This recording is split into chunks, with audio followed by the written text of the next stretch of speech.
to only play. This is actually historical because the One Poem Festival, this is the first time this has ever been done here in Fresno that we know of. So, are y'all ready for the first poet?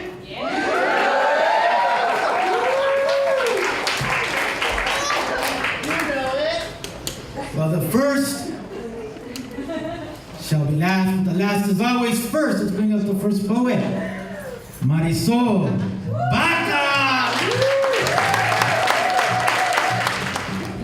How you guys doing? All right. Let me make sure the entire poem is here, because that happened.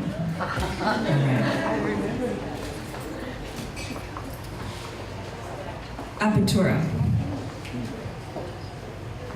And it starts off with a poem by Emily Dickinson, or a piece of a poem. Apertura. I gained it so by climbing slow, by catching at the twigs that grow between the bliss and me. Here's the devotion. The door cut from the clay.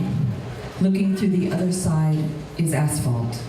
The edge of lawn, shorn with the sharpest of steel blades. And that is all I see, like living in a basement.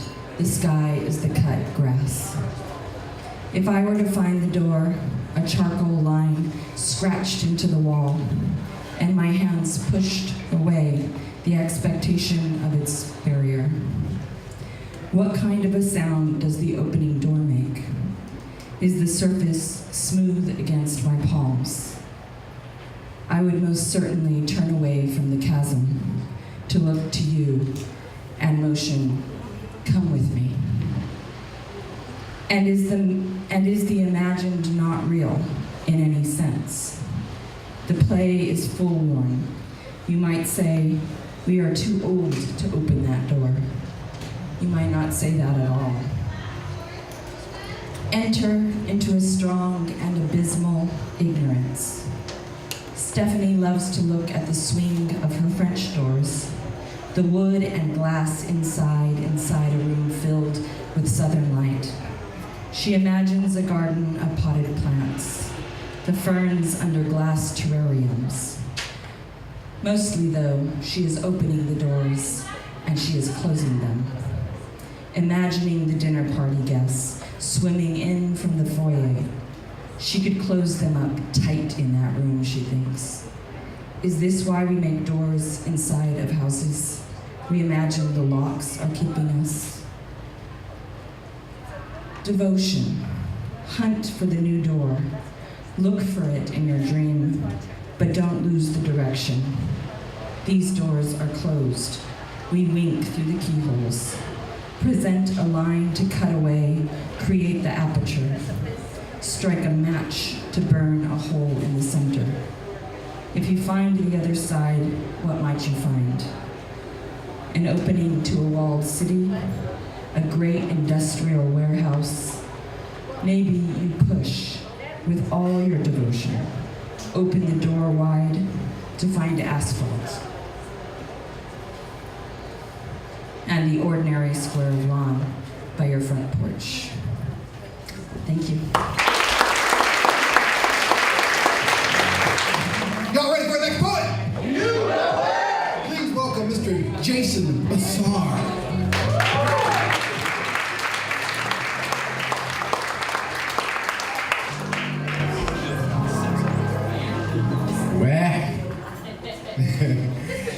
You're talking about, oh my goodness, one of my kids. Talking about Fresno, you know, we are no longer a small town. We are like the 5th largest city in California. So the rest of California better recognize the culture and talent coming out of this area. Right? So this is a poem about Fresno. It's kind of old, some of you have heard it. I come out to Brian's Beatdown Slam. I like to debut new stuff out there. But so anyway, this is a piece about Fresno. And so it came to be, as prophesied many generations before, and into the valley of raisins is where the people rested, flanked by the giant redwoods, 275 feet majestic, that stood watch over inhabitants who have been subterfuged. Wealth in the valley moves while the ghettos take on many hues. Literacy is held ransom while money changes north. Urban blight leaving dilapidated housing projects for the poor. It's wrong at the core and there's not enough space. Prosperity is delinquent and has abandoned this place. On the west side, I slang. On the east side, I bang. Bang, bang, bang. I duck and I dodge. But that's not a car backfiring. That's a car on a drive-by firing back. A malicious attack. I duck and I dodge. But my cousin, you see, he wasn't so lucky. Man up, homie, I didn't even cry until they put his casket into the ground. And I'll never forget that sound. And now I'm waiting for the angels to come and lift me up out of the ghetto and ease my sense of urgency where pain is my currency. I pay my dues to lengthen the fuse, but exponentially the ghetto swells and is pushing out at the very gates of hell. And I'm trying to get out of the game, but the people in desolation won't let me, because they just keep on calling my name. In a state of desperation, they trying to test me, and they sell me ideas of vast riches while I'm digging ditches for my homies that die on the block. It's getting vicious, and it sure looks suspicious for these soldiers that's getting caught up and shot up. They tempting fate like trying to get chocolate from water they got. And I've seen great wars without no military powers devour, and CO bullets fall like rain, hell brimstone showers from towers. And I've seen dead bodies on the streets with many battle scars, and the bars for the captured soldiers on the prison yards. And it's hard because it always seemed I'm in the wrong place at the wrong time. But there is no wrong place in the right mind, or the right place in the wrong line, where time is now my adversary. And yet I get to the front of the line, and what do I see? Another hustle motherfucker shooting game at me. How can this be? And he's passing out antiquated wisdom about how to survive. Some old fucked up bullshit about just stay alive. But the weak will believe the truthfulness in the devil's lies. But my eyes do not deceive me, for I am more than just self-preservation. The blood and sweat of my ancestors built this nation. I am the moon, the stars, and the quasars. I am the earth, wind, and the fire. I am the reason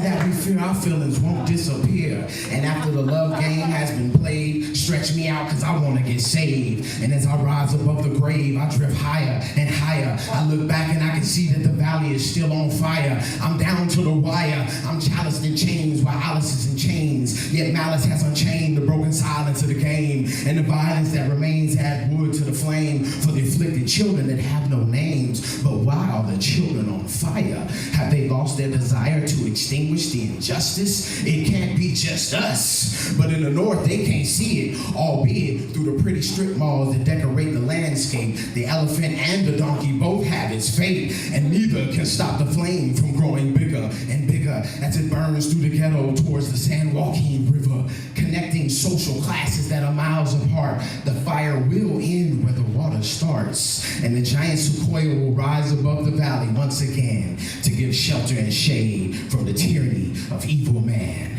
Thank you. All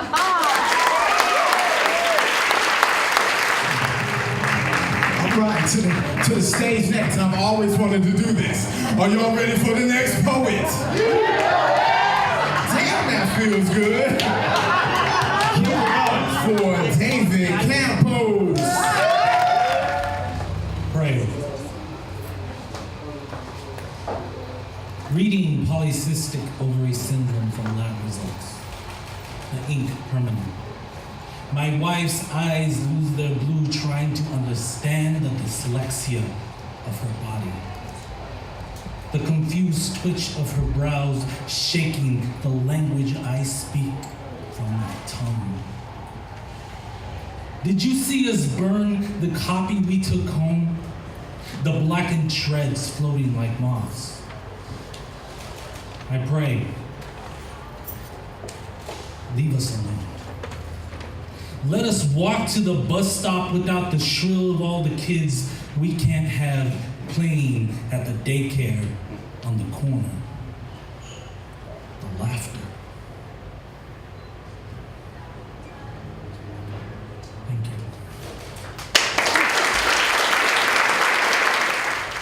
reading for Kenneth Chacon, Michael Jeff.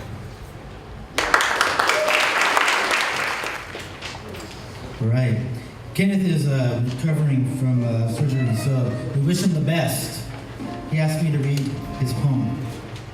This is titled Caminante Alrededor, which means walking around, after Pablo Neruda. There is only light and its absence. There is only sight and there is not. Tethered to this blind meat, I walk dumbly down the hallways of days, of hours, of minutes. Tick, tick, tick. That trick, a poor, sick man like me. I hear the seconds scratching behind thin walls. Although I've lived here, felt moisture and particle escape from breaks in the shell, and although I've tried to swallow them back to stopper the leaks, there is no mending what is fleeting. And it's time, thumping, thumping, thumping in my ears, damaging drywall, hammering timber, knocking askew picture frames. You see, the boards of this place are warped, hard, held together by weary nails that were always meant to fail. At the edge of each door, I make my commotion, fingers set against jam. I fumble in haze, thumbs writhing, impenetrable, like a dog's young ears crescented into dim moons. The knob is broken, or it is missing, or it is the wrong one. I can never be sure, so I press on sojourner born of disorder, slack-footed, faint and lost in seconds, gloating between the teeth of spent heartbeats. I wish I had words that could lead beyond this oafishness of breaths, of flesh, of pores grown wide, splitting from inside. But I am only a worm, a root in a tomb. I do not see what makes me stumble. There is only light and its absence. There is only sight and there is not. And the next poet I really love.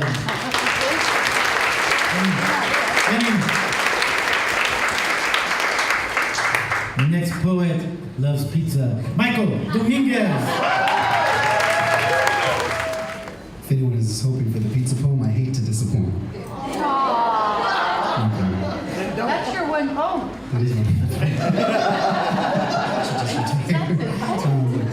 This is, took me many years to write, even longer to say.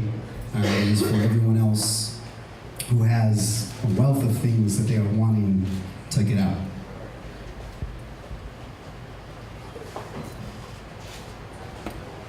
Dear Father, Dad, Pops, I'm sorry for the silence between us. I have a fistful of conversations tucked in my back pocket from all the times we never spoke. Every missed laugh and unshared smile haunts me. I fear time will come when I am not looking and take you away from me, and all I'll have left are the spiritless words I could not breathe into life. Please, do not take that to mean I do not love you. I do. I do love you. But I do not know what makes this so much easier. How margins transform into confession booth, how the pen unlocks all the things I've been meaning to say but did not have the strength to pull from my heart. I am sorry, Dad. Sorry that I was house guest far more than a son. If it felt like I had stopped inviting you into my life, if my doors did not seem open, if my eyes did not welcome you in, I am sorry. I suppose I truly am my father's son. And you lose yourself in the quiet grip of a hammer, a shovel, a screwdriver. The same way I lose myself in the dead pulse of a cell phone, a keyboard, a mouse, both of us, trapped in the hollow of our pantomime lives with thousands of stories to share and no way to speak them. I want us to speak them. So I am here, ready to drag every story from the clutches of my throat. I will silence my cell phone. Will push aside the keyboard if you let go of your hammer. Lay down your shovel. Let us laugh. Let us talk. Let us share. Let us try. Thank you.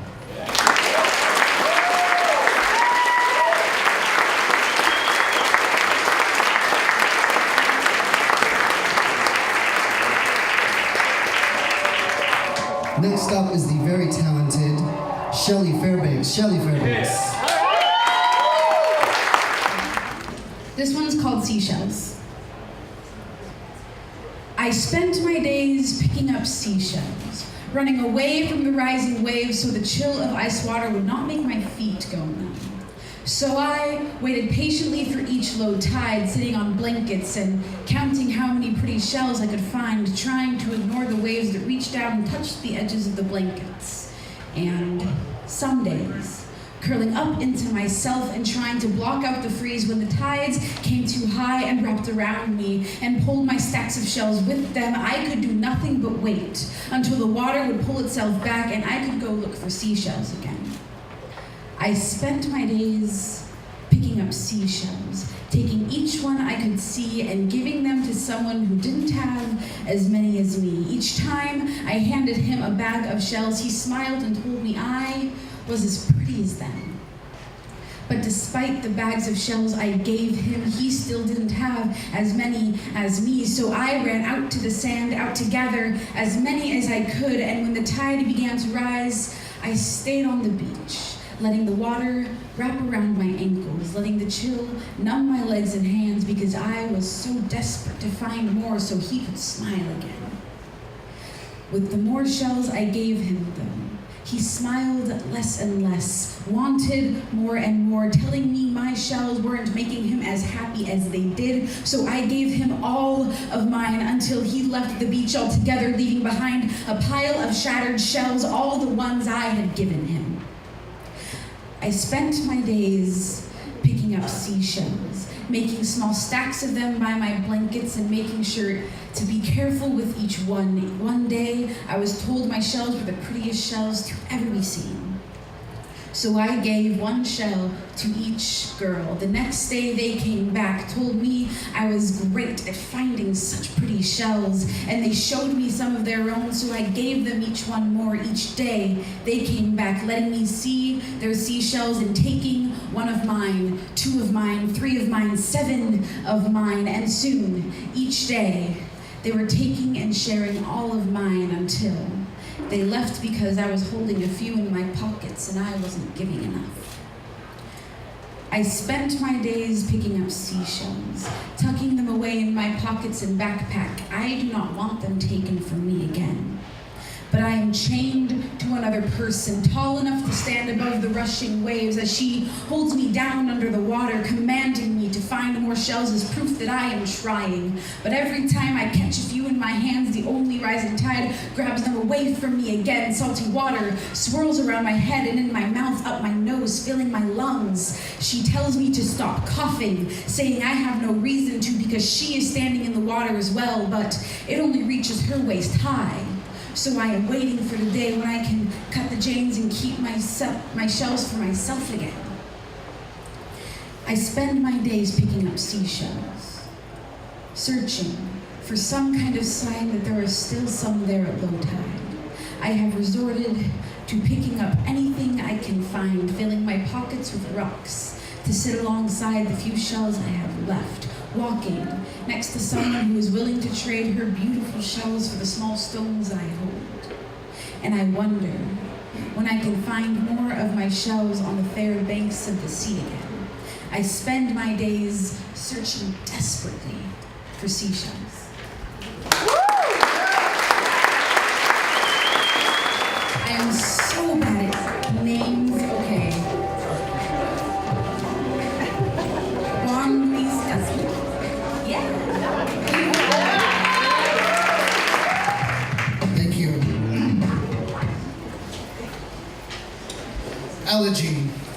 to my ancestors. Water-worn riverbeds, tree fruit, raw as desire in my hand, urgent and ripened hunger. What else is there primitive as grief? I shake off skin, reveal a rattle of centuries beneath. Blessed be my blessed bones. Made from constellations, they deliver me to places I know without seeing. Like bells, they beg me yield. My bones abide by lineage. Pull them apart, they rebuild. Light them on fire and watch ancestors become reborn. My bones rekindle. Blessed be my marrow, the tissue of me, the cells and veins of me, the capillaries and walls of me, enzymes of me and blood of me. Blessed be the flesh and rot of me, the weight. Everything I carry has already been yours.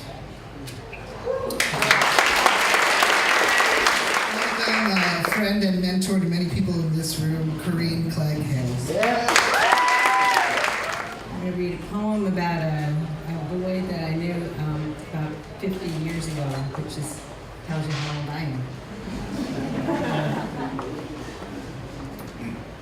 Forgiven for the boy who asked me to pray with him after sex.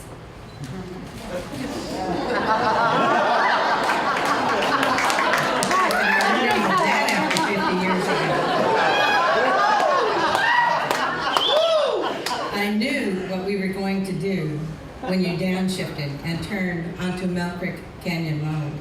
When you parked at a gravel turnout overlooking the hazy sparkle of city lights.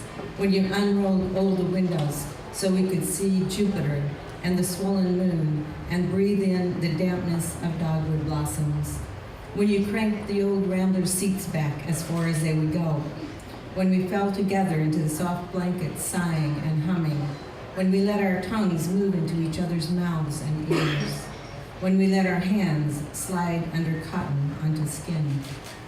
I knew what we were going to do when you pulled your shirt off over your head, when I unbuttoned mine. So afterward, when you began to cry so unexpectedly, covering your face with your crumpled shirt, asking me why I let you do it. When you got down on your knees right there on the side of the road and asked God to forgive us for the amazing thing we'd just done, I pulled my clothes together and started walking, descending the dark miles with blouse still flapping open, past other parked cars and the sweet sounds of the unrepentant lovers inside them, and past the coldness of the creek and the shadowy aspens, and I kept moving downward toward the well-lighted city where I'd hitch a ride at the highway, and the good-hearted driver would take one look as I climbed in, tucking and buttoning and smoothing my hair, and ask what happened, assuming I'd been, at the very least, roughed up by my date. I do hope you felt forgiven that night. But I want you to know now that it's taken all these years for me to recall the astonishing heat of your hands on my face and the way our breathing became a song. How we could feel our bones pressing right through our skin, and how we seemed to be floating, rising, transparent as smoke, for those few fragrant moments before your prayer. Thank you.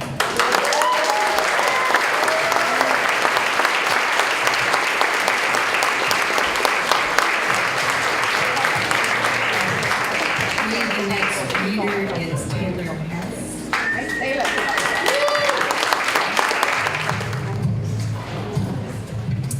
Hello, it's fun to be here. This is called Colorado Sky. It's dedicated to Jane today. Thank you. It's her favorite poem. It is. On her left cheek, 5 freckles form the constellation of a kite I have tried to fly on lonely days. But she is not the kind to be tied down to any of my lines or wrapped around any of my fingers. She is an Aquarius, and while I don't believe in astrology, I believe she is air. She is Colorado Sky. And whatever the weatherman told you about her, she is already changing. This used to scare me.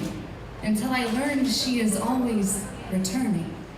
Like the sea breeze surfing on the ocean tide, or the prayers of a people who forgot where they came from, rising like steam back to God.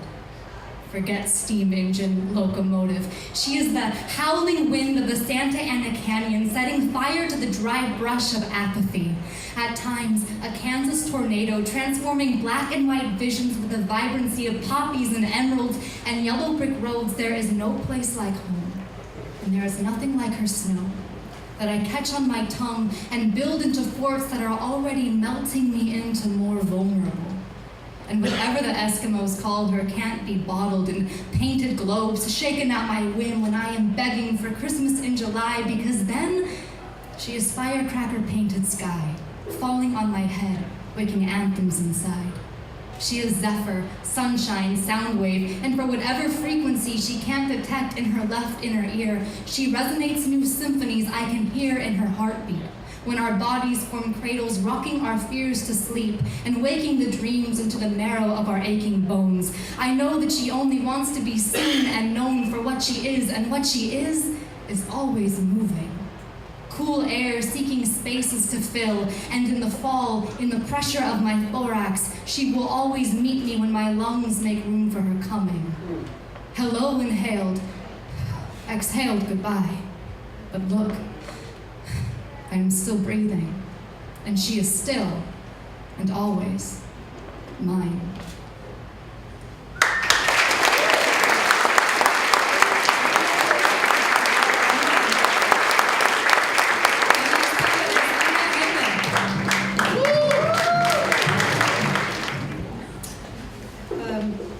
This poem's called A Simple Red Heart. It's about my job, which I love. Today, I am paid $11.22 an hour to sip water, listen to trip hop, sit cross-legged on the table, and gaze out the window at decrepit Hotel Fresno, the courthouse, pigeons, and a palm tree swaying in the breeze.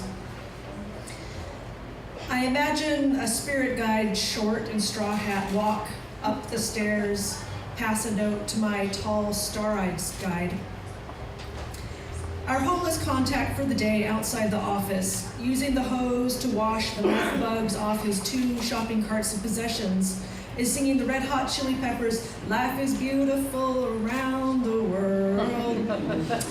Shirtless, bald, bearded, showing buttocks, but holding the hose kinked in one hand to control spray and conserve water for an entire hour. We got audited today. I looked for used cars online. Maybe tomorrow we'll hit the streets, do our job offering service to the dirty down and out. But today, I imagine pressing a note to my lips, the message inside, a simple red heart.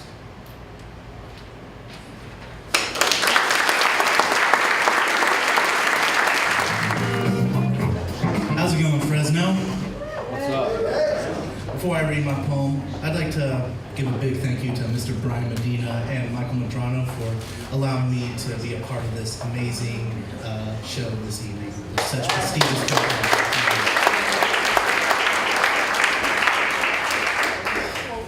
This poem is called Estos Manos, Spanish for These Hands. At 2 years old, he had already developed calluses on his fingertips from picking cotton, and by the time he was 4, he had already perfected his aim, using his dad's Colt 45 to pick off coyotes at a distance. At a young age, he was already Atlas, destined to care for a land that wasn't his own, plotted with soil with the same color and texture of his own skin. Even then, he knew his purpose. And whenever someone asked him what that purpose was, he'd answer them, I'm rebuilding America. In 1942, the US government implemented the Bracero program that allowed thousands of Central Americans to cross the Rio Grande to work the railways of Texas, the endless orchards of Colorado, the rich valley fields of California. The young boy, whose hands have already become worn from labor, yet steady enough to stare down coyotes with a Colt 45, that young boy was one of the first to come to rebuild America. His father used to tell him, "Tu destino está en tus manos." But America sent 3 policemen to tell them that him and his father had no further use for their kind. The young boy, now a young man, with calloused hands and a steady aim, witnessed his father beaten and stabbed in the heart of a cornfield. The cuts were so fatal, they forever scarred the young man's mind.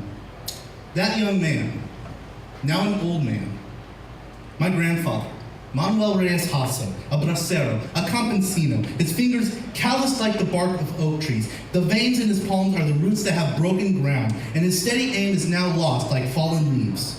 For someone who used his hands to flip off Policia Bastardos, my grandfather now has hands that hold compassion for the land he calls home. His hands that held newborn sons and held high to the words of Cesar Chavez, hands folded in prayer, praying in broken English to a God that's understood. My grandfather will still slap me upside the head when I have the nerve to say, "God damn it." Yeah. In his prime, his hands would have struck me like a heavyweight champ, and he still carries a steady aim to scratch his calloused fingertips across my jaw. A reminder of how privileged I am to know a man such as him. A man who not only rebuilt this country, but rebuilt my trust in familia. To this day, during midnight poker games and cases of Tecate, he will point me down and stare at me across the table, and he will say, "Tu destino está en tus manos." Your destiny is in your hands, mijo. In a land that he adopted, my grandfather found his path with his hands, working the fields. So I will do the same, working my hands to the page to tell of his legacy, with him close behind me, pointing me in the right direction.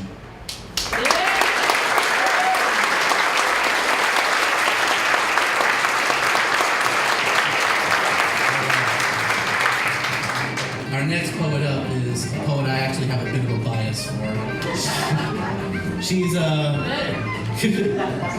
good friend of mine from Visalia, my former teacher and my mentor, Miss Melissa Link, folks. Hi, sorry, recovering from back surgery, so excuse me if I grimace, it's not. And gotta say, so proud. When my babies grow up, it's pretty neat to watch, so it's a privilege. All right, this poem is called Dream Children. Dear future children, I'm so sorry you don't get to exist. That you'll never play or laugh, stumble or fly, know the terror of schoolyard bullies or the triumph of standing up to them. I'm sorry you'll miss out on the good stuff, and I'll miss out on the person you would have become because of your struggles. I would have sung you to sleep, though I don't have much of a voice. I would have given it to you freely. Along with the evil genes of avarice and alcohol worship, diabetes, and allergies to every damn thing, perhaps we should all be relieved that you've been spared. You'll never have to take Grammy's arm to steady her down a flight of stairs, and you'll never hear her stories about how I was the good child, and your aunt was a terror. Man, you would have loved her, though, as fiercely as she would have loved you. And I'm really sorry you'll never meet your cousins. They are some amazing humans. I would have taught you everything you would let me, and I wouldn't have forced you to do what I never had the courage to try. I might have resented you stealing my freedom, but I promise I would have been so proud of you, whatever you became. I would never say I was disappointed in you, even if I felt it, because I still bear the scar of those words in my own heart, which would have been yours for the taking. I would have carried you inside me, done anything to protect you, given all I was to teach you freedom, fretted over you, stayed awake, rocking you pre-dawn, praying over your downy head, releasing your hand on the first day of school, taught you how to drive, even if it took you away from me, fed you, clothed you, loved you, showed you what a poet looked like, and how books opened worlds upon worlds to you, driven you to college, cried at your wedding, and held your own children in my arms. If I let myself, the longing could crush me. I remember the stupid girl I was at 18 saying I'd never get married, didn't want children. How cruel that the desire bloomed as that self-fulfilling prophecy played out like my own little personal Greek tragedy. The villain, endometriosis, killed the possibility of you while I was waiting for your father.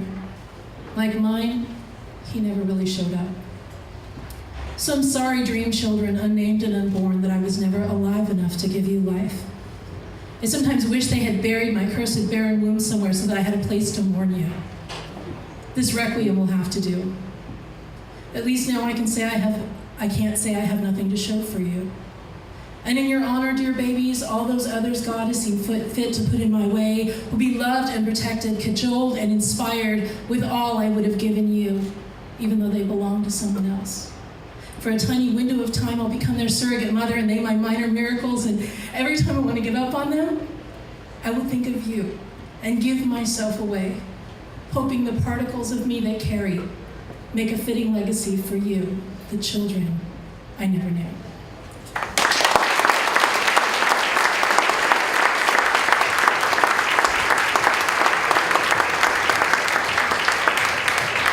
It's an honor to introduce our next poet because he is one of the founders of the Beatdown.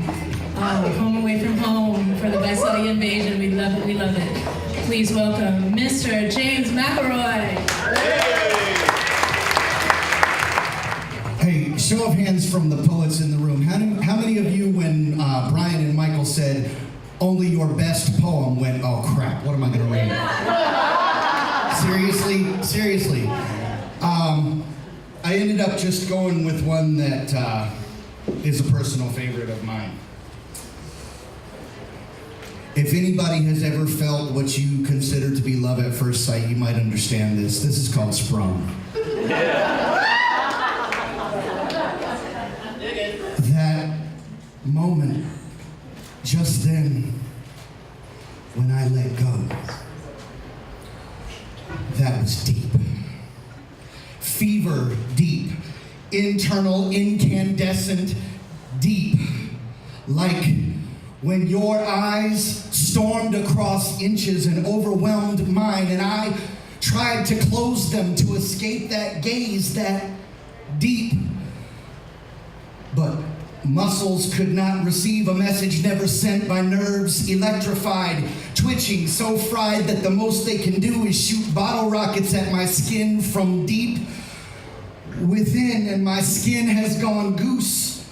Each hair erect, attracted by some static something, that same deep something that still keeps my eyes from closing, and my poor nerves are getting no help from my brain because my synapses are stressed and strained from that whole spinning thing that they're doing. Deep inside the center of my cerebellum, I am spinning, see, and I'm starting to get dizzy, and my nerves are still fighting to force my eyes to close and keep my legs underneath me from giving in, but they have given in, and I swear the only reason I'm still upright at all is because somehow this deep something is so deep that it's fucked with Mother Nature, and gravity itself has given up.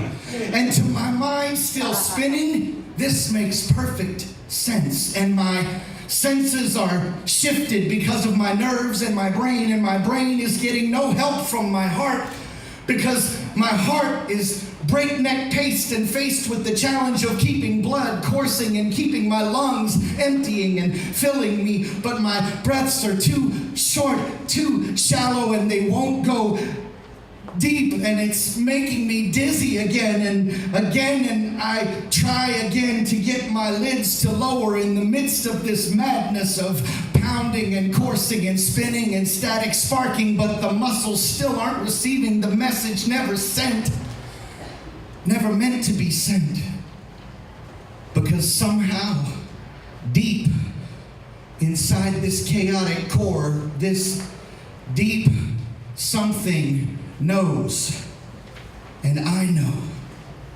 that I never want to stop looking at you.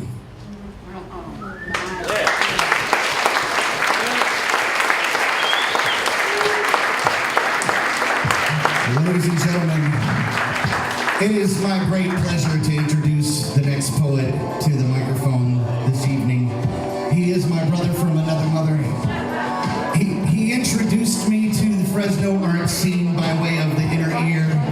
He stood by my side and helped me create out of nothing the reality that became the Beatdown Slam here in Fresno. And I love this man with all my heart. My best friend, Brian Medina.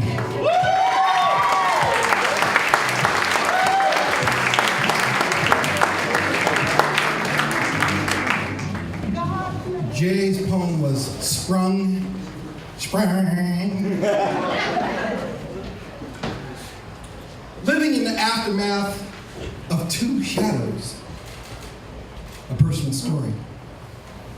There used to be a head of household, but he has gone the way of absentee fathers. If I'm lucky, maybe we'll meet at McDonald's someday, where broken families exchange latchkey kids at noon for a day at the park with photo ops soon to be forgotten. So I whisper my hopes to the silences that stagnates our rooms in this once happy home.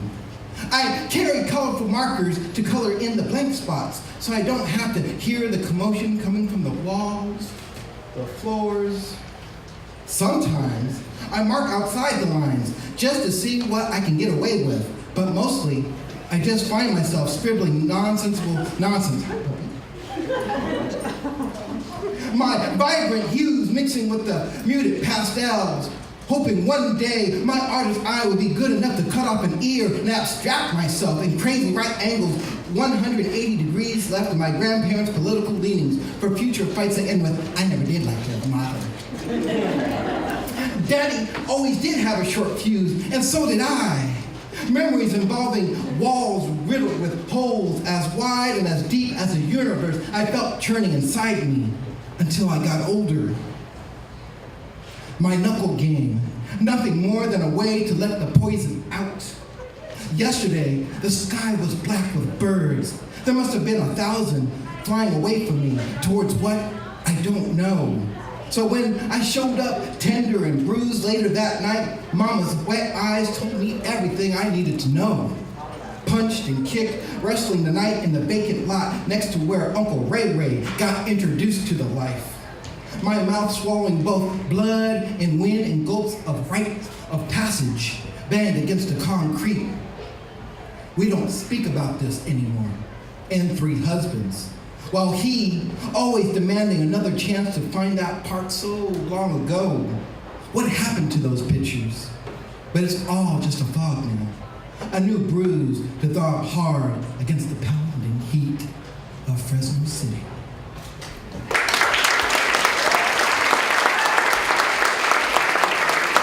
Let's give it up for all the poets for the first half.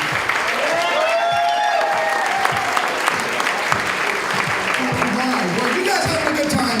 Yeah! Poets, are you having a good time? Yeah! All right. Give it up for our music man, Mr. Michael Walt. Yeah! Our co-host, Mr. Michael Madrano.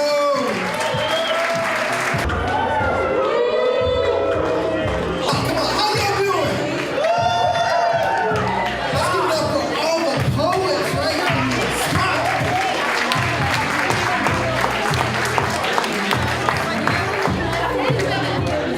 You guys having a good time? Yeah.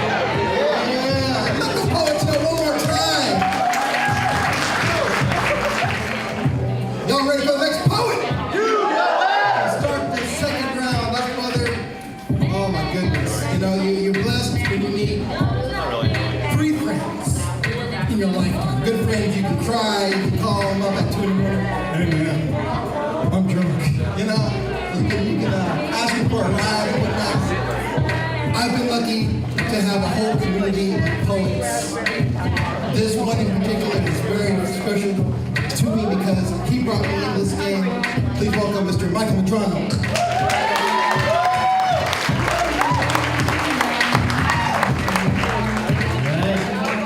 Thank you, Brian, for such a lively, great, awesome introduction. Stop drunk texting me, man.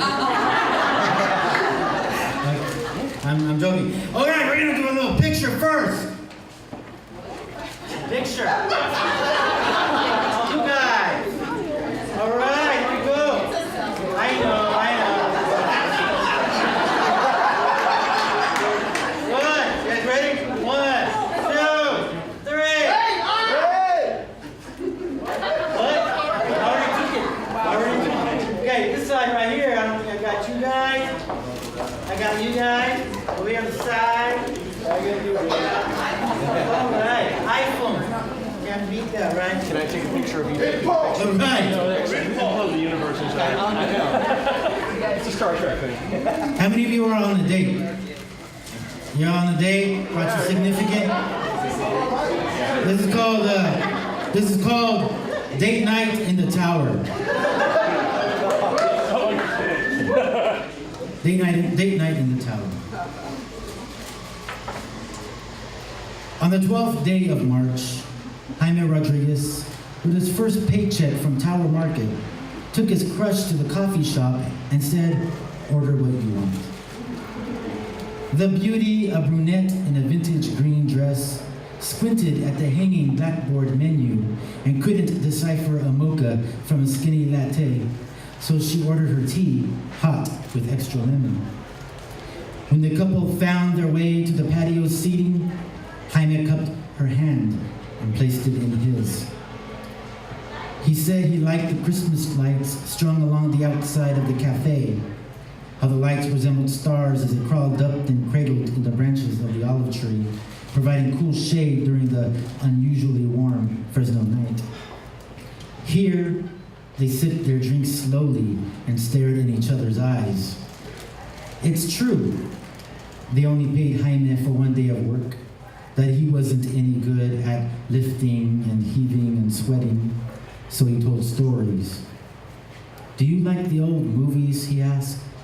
She nodded, and then he performed by heart a monologue from one of his favorite films, Gone with the Wind.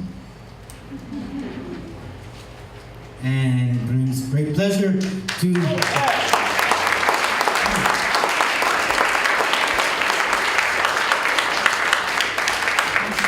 Thank you very much. With great pleasure, a wonderful poet, a Pushcart Prize nominee, which is huge, Michelle Patton.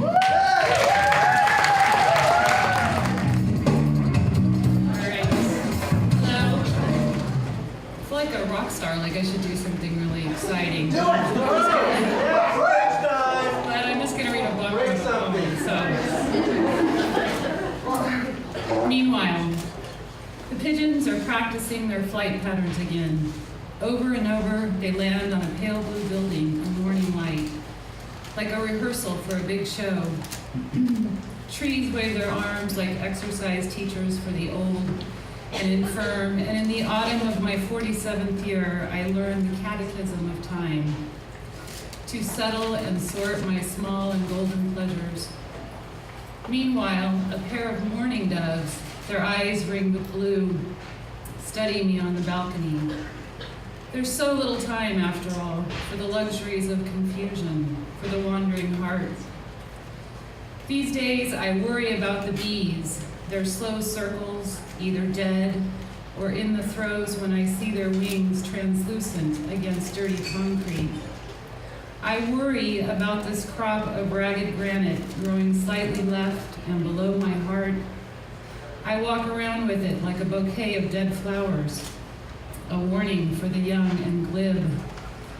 My daughter worries about the baby. She reads up on crib death.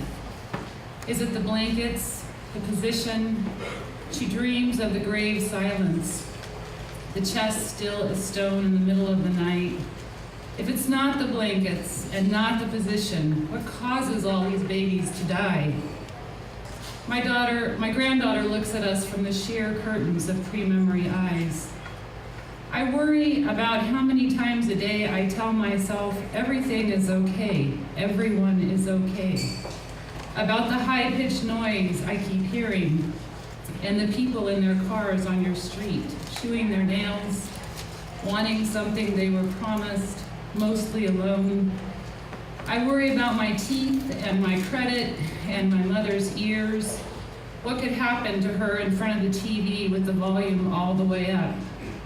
I worry about the bees, and retirement, and food lines, and the parched earth, the skin pulled taut against small ribs, the catalog of cancers I can get, and the devil and my dissatisfaction, and that look in your eyes when I feel we've chosen a crooked road. Meanwhile, a pair of doves lift their soft gray love for each other into afternoon clouds, and something so simple, even with a freight train running right through it. There's so little time, after all, for the luxuries of confusion, for the wandering heart.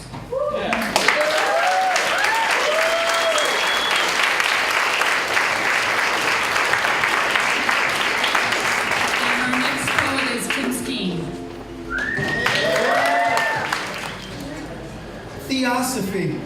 This is for Raquel, Anna, and Sarah Fierro.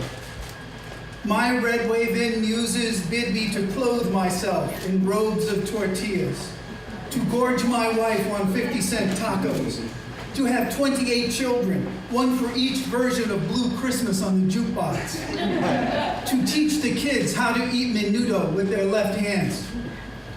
My red wave-in muses bid me to follow their example and proselytize beans and rice unto this poor land, to bathe daily in the 36 different beers on tap, to learn from yeast and sacrifice myself for the sake of sweetness, to bring forth new temples of tortas consecrated in salsa picante, and to set at their pinnacles lighted Dos Equis signs.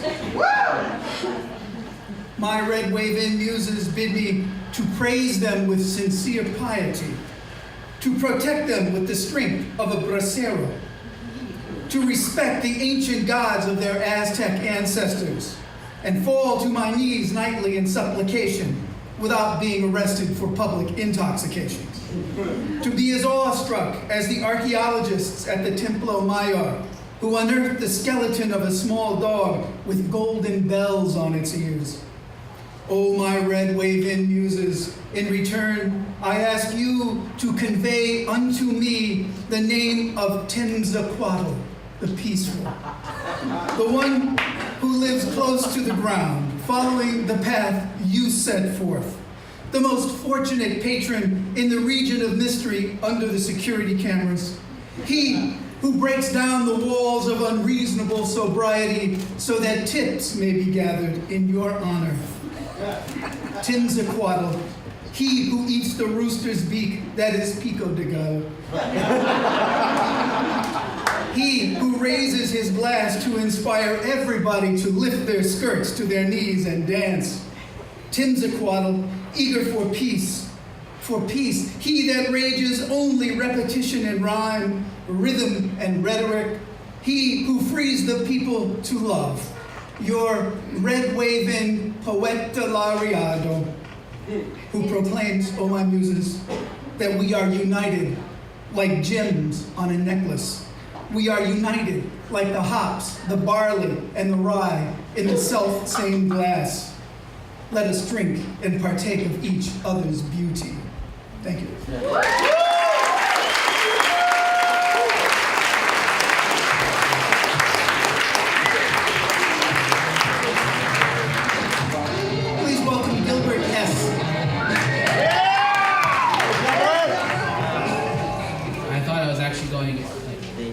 Okay. Hi, everyone.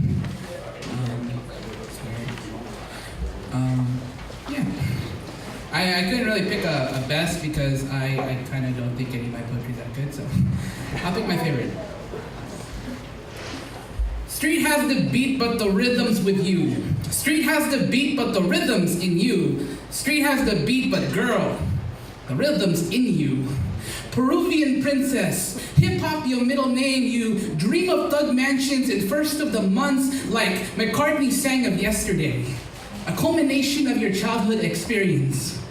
Y'all used to watch the broadcast news of views of places we misunderstood, smiling teeth talking about a hood that we like they knew it, where colored boys turned themselves into chalk outlines on pavements. But that reality wasn't on your TV. It was one arm stretched from your front door. The carnage you must have witnessed from cracked curtains. And that disintegration gave rise to the situation of the birth of the street poet, whose words you had to understand with your ears. They tamed the demons, the anxieties and fears, and their music drowned out the gunshots down your street. And in your sanctity of your bed at night, you're reborn as the lyrical soul child of Tupac Shakur and Biggie Smalls. You laid your head on the turntable pillow of DJ Kool Herc. The cicadas outside your window played in perfect rhythmic harmony with Biz Marquis's beatbox. You were gifted with the intelligence of common, uncommon like a ticking clock on the neck of Flavor Flav, with the flavor, beauty, independence of a female MC like Missy, and missing you would be like missing a part of me. Because when we kick it old school, I see you and you see me lamenting about the back in the day when things were easy. Before MCA, Heavy D, and the Easy E's, when hip hop was just about a beat. With young ones showing off lines on flat tops and kicking up high tops, and African bravado was young and fresh on a precipice of a Zulu nation. Boogie down Bronx, running out to house parties and block parties till the music made the windows shake like old man's hands and alarms cry like babies in the night. Taking 6 steps to the dance floor, doing 6 step on the dance floor, pop in and lock in and jocking and beat rocking. Wearing your crown Kangol hat tilted firmly to the side, and even if you were born 20 years too late, that right there is where you belong. Because I know you. You may not think this, but I understand you. Because every boy before me was white flight, but I am the gentrification for your love life. I will look at your blemishes and flaws and love everything that you are. Because, ooh, baby, I like you raw. You got me wrapped round and round your fingers, stumbling over my words like this and like that and like this and But don't worry, it ain't nothing but a G thing. Me love you long time until the day I have to say goodbye. But don't you fret none, cause I will meet you at the crossroads so you won't be lonely. And until that day, I will play your song like your favorite DJ on the radio so everyone can know the musicality of your soul. I will reach my heart out through the frequencies and yell out to this globe, hey, young world, this is my Mona Lisa, and I'm falling for her. So if you don't know, now you know. Take this time real quick to thank some people. And you guys can clap your hands if you want. First of all, the poets. Poets and Writers Magazine, the James Irvine Foundation, KFCF 88.1, the Fresno Community. Yeah, Janice Ledgerwood for making these awesome programs. Thank you. Bob Marcotte, who's taking our pictures. Bestina Mounenalath, plus her film crew, Michael Alt, and of course, Mia Kappa. Y'all ready for the next poet? This brother, there's so much to be said that we gotta keep it short. Just know I love you, I love you, I love you.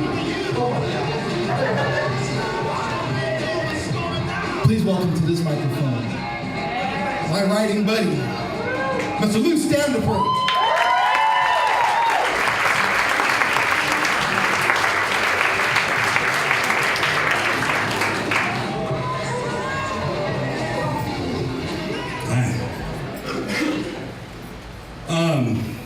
I'm blessed to be a teacher, and that's what this poem's about. And tonight, I guess it's for Shelley and Jessica and Kristen and Katie and Marlena and Anthony and Logan and Abby. If I missed anybody, I'm sorry. And tonight especially, this is for Natalie. It's called Parent-Teacher Conference. This is an open letter to every heavy-handed, closed-up, tight, absent when it matters, too little, too late, too loose, too cool, too conflicted, too goddamn busy, parent, teacher, guardian, mentor, warden, con, artist, cheat, charged with the care and feeding of every beautifully damaged, accidentally amazing kid that has crossed my path. Woo! Dear you, wake up now. Do it quick, because everyone is watching and the Undertaker is going to shave you someday. Just stop that peaceful trance in its tracks and take your beard when the breath has left your body, so don't wait. Stop dying, stop muting, quieting, softening, coddling, patting, and taking the edge off. You're doing it wrong. Now, The rest of you, those angry few, unball those fists and loosen the screws that sent white knuckles searching for color. Use that cheap leather belt to hold your pants in place and keep your fucking hands to yourself. He, she, they were never meant to be your sounding board or your speed bag, champ. If you want to hit something, buy a mirror and a pen, then hit the books. Write apologies that sing out like love songs in spring. Write a lot of them, write every day. Write past callus and blood, write until the margins swell and the ink runs dry. Trust me, you're gonna need those when the universe comes calling, and it will come. See, they tell me things. They drop hints and names like crumbs and then hide in corners to see if I pick them up, and I'm kind of a neat freak, so these gray and gravel-filled gazes from behind binders aimed at floors and ceilings and windows are really mirrors with voices. Microphones for the mute. Believe me, one set of tear-filled eyes will name drop louder than a shit-faced Kardashian cousin at a Hollywood premiere. So my friend, Cyrano, yeah, he has a story he really needs to tell you. If you could just look away and just listen, please. Please. And I am listening, man. I listen until my ears blister and my heart howls. Like Moses in awe of the flames, I listen all ears wide and clenched fists and tissue boxes and faultless apology. And here's what I know. Numbered in no particular order and taken from just a few. 1, she says she has more scars than friends. 2, he really just wants to stand up without being told to sit down. 3, she says it keeps her from shaking. Liquor coats her lips and just makes the words fall out easier. 4, she says it hurts a lot less to watch love happen to other people. The sex, that's easy. You taught her that. 5, she wondered what was in that tiny plastic bag in your purse. Now she knows. So do her friends. 6, he is tired of being beaten but is willing to trade bruises and exhaustion for food and shelter. At least for now. 7, she is gone. His addiction was too big. Your house and your heart were too small. She chose the road. 8, they just wanted you. To love, to protect, to chase monsters and put out fires, bandage wounds and hand out hope, to corral, caress, and compassionately keep the world at bay so they could grow. You wanted them when they were small, and then one day you didn't. You're doing it wrong. See, they see more than you know more than you think more than you can ever fathom. They're shipwreck deep and twice as dark, and you're afraid of the water, so they keep drowning. Thank you.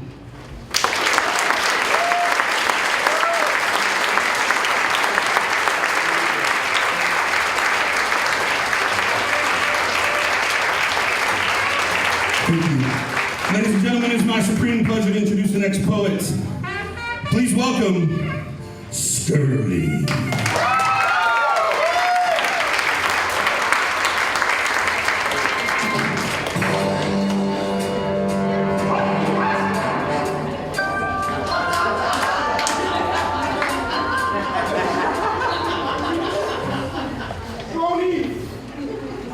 Yeah, I grabbed the first thing that was clean on the way up. Go figure.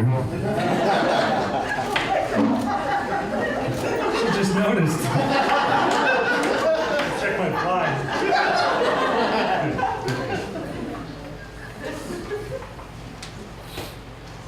I want something new. Something really new.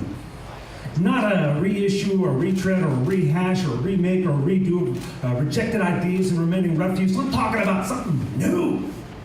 Not a sequel, not a prequel, the like of the equal. The director's cut the unabridged version of the Cliff Notes. I want something new. For real new. You know what I'm talking about? New like penicillin was new, a game changer. New like the atomic bomb was new. New like the slap chop and the ShamWow was at one time new. Flying cars kind of new. Cyber wet-wired robot fucking 2000 in the future. So much so people stop procreating and you can finally go to a movie theater on Saturday afternoon and hear what's actually going on in the film. Kind of new. What I mean? Because I'm tired of the same old shit. nonviolent protests. I'm tired of saving children. I'm tired of songs about love. I'm tired of gospels about God. Tired like a flinchy beat dog. Tired like a cultural POW. Tired like a hooker at a Senate Christmas party. It's like the whole world is my deadbeat roommate. And every noise it makes pisses me off. So I just want something new. New like a concept that's never been pondered, a ponderance that's never been considered, a consideration that's never been judged, a judgment that's never been rendered. New like a sexual position that has yet to be discovered. I want to see a cross-fold interspace lightning bolt epiphany. I want to see a high-definition, three-dimensional surround sound mind fuck. I want to see a bi-curious around-the-world orgy of revelation viewing on every major cable outlet and available in paperback. Kind of new.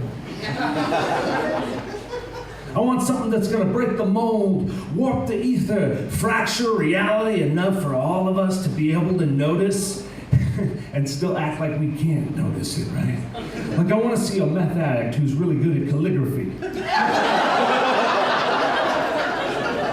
I want to hear art on the radio. Imagine if you will. I want to see people that are pissed off yet focused enough to burn and loot the homes of bankers and venture capitalists instead of Starbucks and Radio Shacks. I'd really like to hear the gospel hymns of militant evangelical agnostics while the malls stand vacant on Black Friday. I just want a drink that's never been drunk. I want to have a thought that I've never thunk. I want a remake that isn't bunk because the last 13 stunk and I'd rather really get punched in the junk than fork over another $17 for the latest Hollywood crap extravaganza. I want to find a virgin muse. Hell, I want to find a virgin. But I settle for a muse over what's being passed off as amusement because I just want something new, a game changer. I want to see a God in the daylight. I want to see a pope with a really modest wardrobe. I'd like to know about a savior that doesn't play favorites. And I'd like to see a drag queen become president. Yeah. I want to know professional wrestling is real. And concentration camps aren't. And I want everyone to be able to stop working in disposable jobs, to buy disposable lifestyles that they pay with disposable labor when the only thing worth any real value in this reality anymore is the only currency we know is time. And if we could just, all 7 billion of us, simultaneously stop to watch its passage and have a moment. See? There it went. I'm telling you, there is no time like now. There is no place like here. There is nothing more beautiful than everything worth destroying, deconstructing, dismantling in whole cloth, thought, word, and deed. And the search, the quest, the holy goal to find something inspiring, something compelling, something new.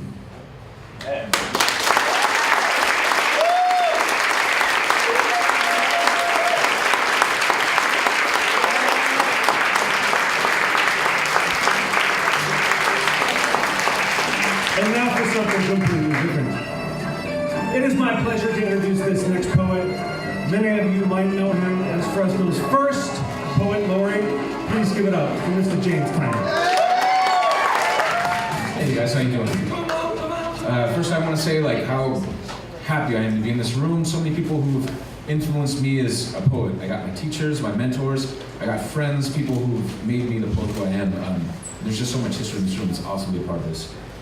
So I had a poem picked out, and then a few days ago I got a notice that this piece got picked up by a journal, Transcendence. It's coming out in summer, sorry. So I thought, what the hell, let me read that.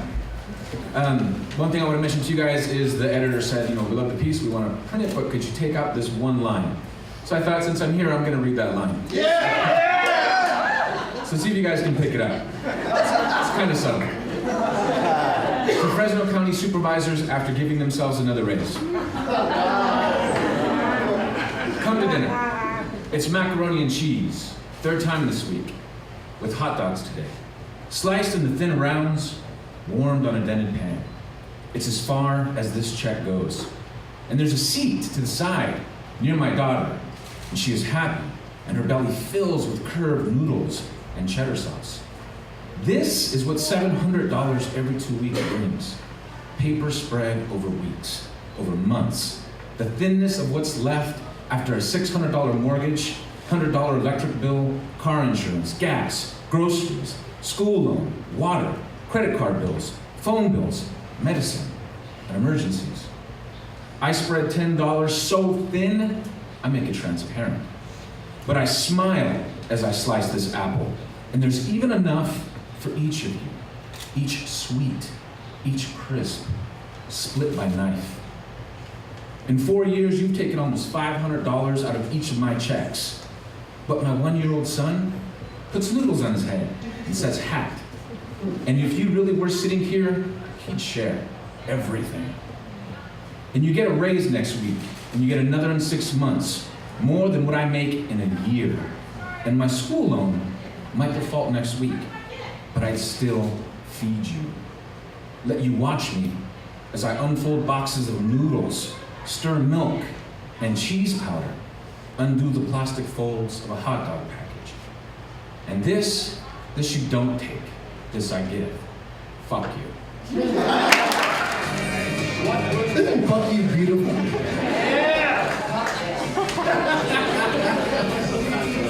You guys having a good time? Oh, why does I not stop smiling? My God. Y'all ready for the next poet?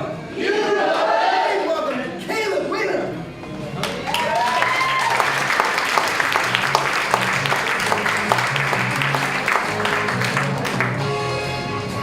It's not Wiener. It's Werner. It's okay. It's Wiener now. Everyone's gonna go home. That Wiener guy.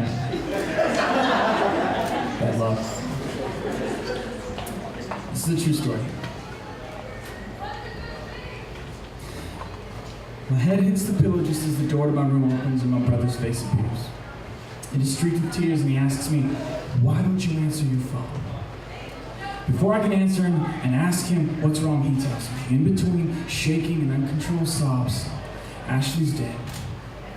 She got in a wreck, and the other guy was drunk, and they tried calling me when she was at the hospital, but she couldn't make it, and they tried calling, and she had listed me as an emergency contact. Why don't you answer your fucking phone? My little brother has just told me that my wife is dead.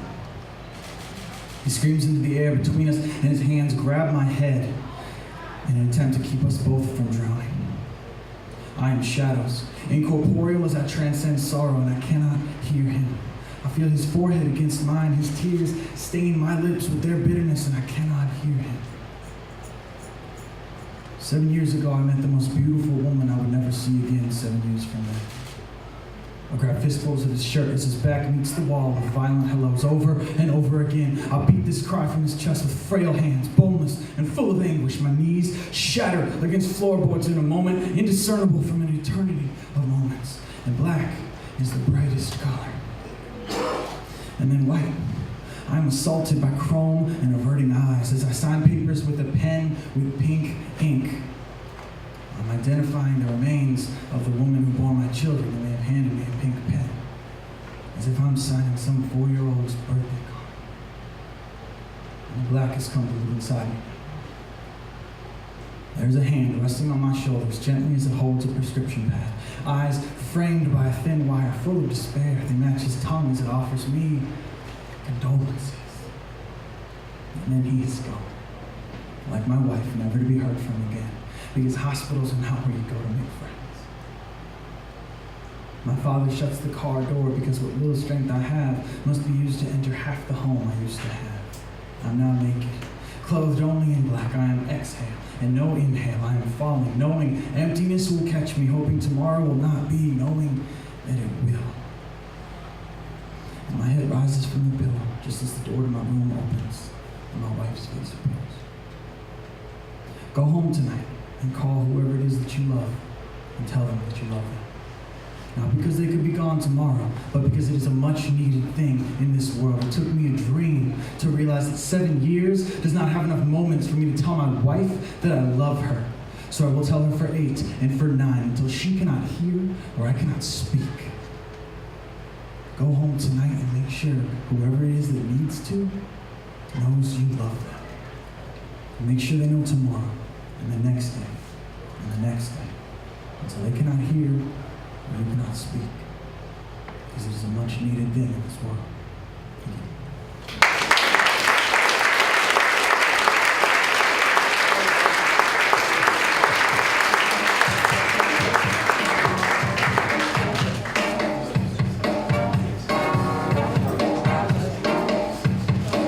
Next poem is to be read by Gillian Wagner. Hi, I'm Gillian Wegener, and I am down here from Modesto. Thank you so much for having me here today. It's an excellent event. The poem I'm going to read is called "The Strip Joint is Open All Week."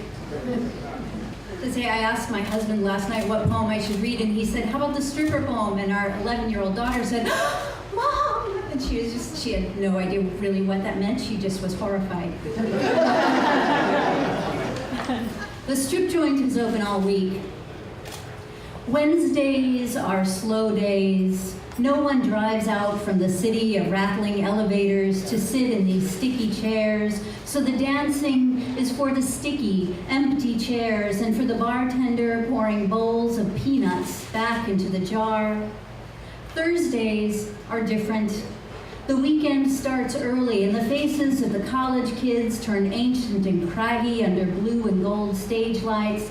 They're boys, really, in rugby shirts, still smelling of their mom's detergent. But Fridays, the place fills out. People push against the bar. One at a time, the girls dance, this one in gold, that one in feathers, feathers falling around her, drifting down to a damp palm. Saturdays, the world opens up and shimmies, falls over on itself, forgets time and just dances, rhythm, something the body washes in, something the body exhales. But Sundays are another story entirely. Loneliness creeps in at the windows and takes a seat. A man sets down his beer and forgets to drink. Another falls asleep at the corner table. The slap, tap, slide of the dance is almost beside the point.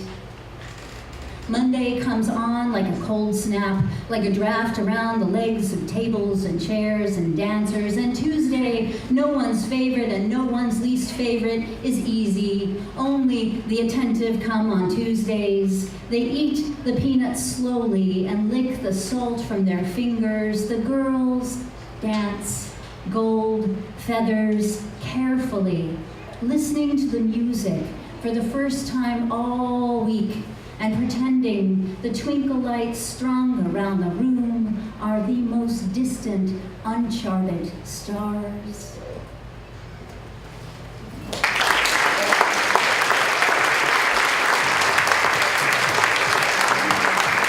I'm happy to introduce our next poet, who is Soul Bang. It's good to be here. I would like to think that my best poem is my latest poem. And so this poem is inspired by a movie that I saw a couple of months ago. And it's about these old musicians who, have nothing else to do but about musicians in the Congo. And it's hard to find a job there. And so they have no options. But this guy's wife's been nagging him to find a job. And he says, at my age, I can't do anything else. Music is going to bury me. And I thought, wow, that's so, I connect so well to them. So my poem is called Poetry Will Bury Me. And I'm getting old, so I can't memorize. So I have to read it. Poetry will bury me.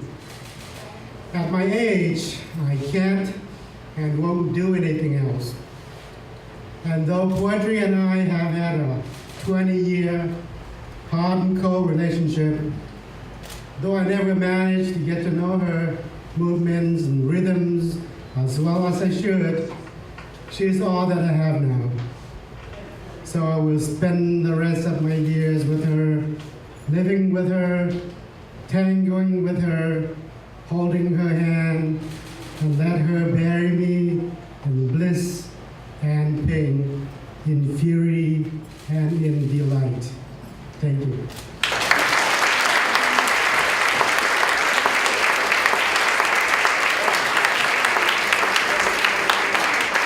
And I want to introduce my brother, Andrew. Andrew, Alright, this is a poem. When I wrote it, I have a shit memory, and so I love it because I get to make shit up too. It all becomes real. And when I wrote it, I thought it was about my father, but then because the conversation that I actually had in this poem was a conversation I had with my father, but what happened was, it happened to my uncle instead. I mentioned a long instrument, vething, and it's a bamboo instrument used to guide the dead into the afterlife, the ancestral afterlife. And yeah, I'll just get that right into it. It's titled Pastoral. My father once got lost in a jungle for days, found a tortoise and carried it with him, set it down whenever he felt lost, and waited for the creature to take a step before picking it up and following its pointing. When he made it back, he placed the tortoise near where forest met village and watched it disappear into the greenery. Jungle spirits always care for their own, he said. That's why we offer them thanks for the things they give. It has been weeks since this conversation, and this evening I look out at the western horizon where dark objects have begun unfurling like lazy cats yawn, like the steady leaning of the valley oak outside my window, slowly right, then back against the wind, then back again. I wait and wait for hours, for the sky to turn from blue to red, orange, then black, for constellations to rebuild themselves, the North Star to show me how my ancestors used it to guide them through the night, for Orion's belt to reveal itself as the sash worn by Nu Yaw, father of funerary Kling, for Taurus to become the water buffalo he uses to plow his fields, readying the mountainsides for a new harvest of rice or corn or babies. I squint now in this darkness, find myself in the exact consciousness between sleep and awake, relate this to the sound of light sifting through clouds, of mice doing whatever it is they do in fields, of a young man holding a ring to his mouth to blow a botched song. Thank you. We want to thank you all for coming out to this one we call you. And this is National Poetry Month, and it's wrapping up, so we wanted to honor the poem, and this is our way of honoring the poem. Would you come out for One Night Stanzas 2, maybe next year? Yeah. Maybe, just maybe. Wow. Please give it up for all the poets, 24 poets doing their thing, representing all the way up north, all the way down south to Bestina, up north to Modesto, involving Fresno State, College of Sequoia, Fresno City, COF. Oh my goodness, and a whole bunch of local poets here in the local scene, slam and open mic. Give them a hand.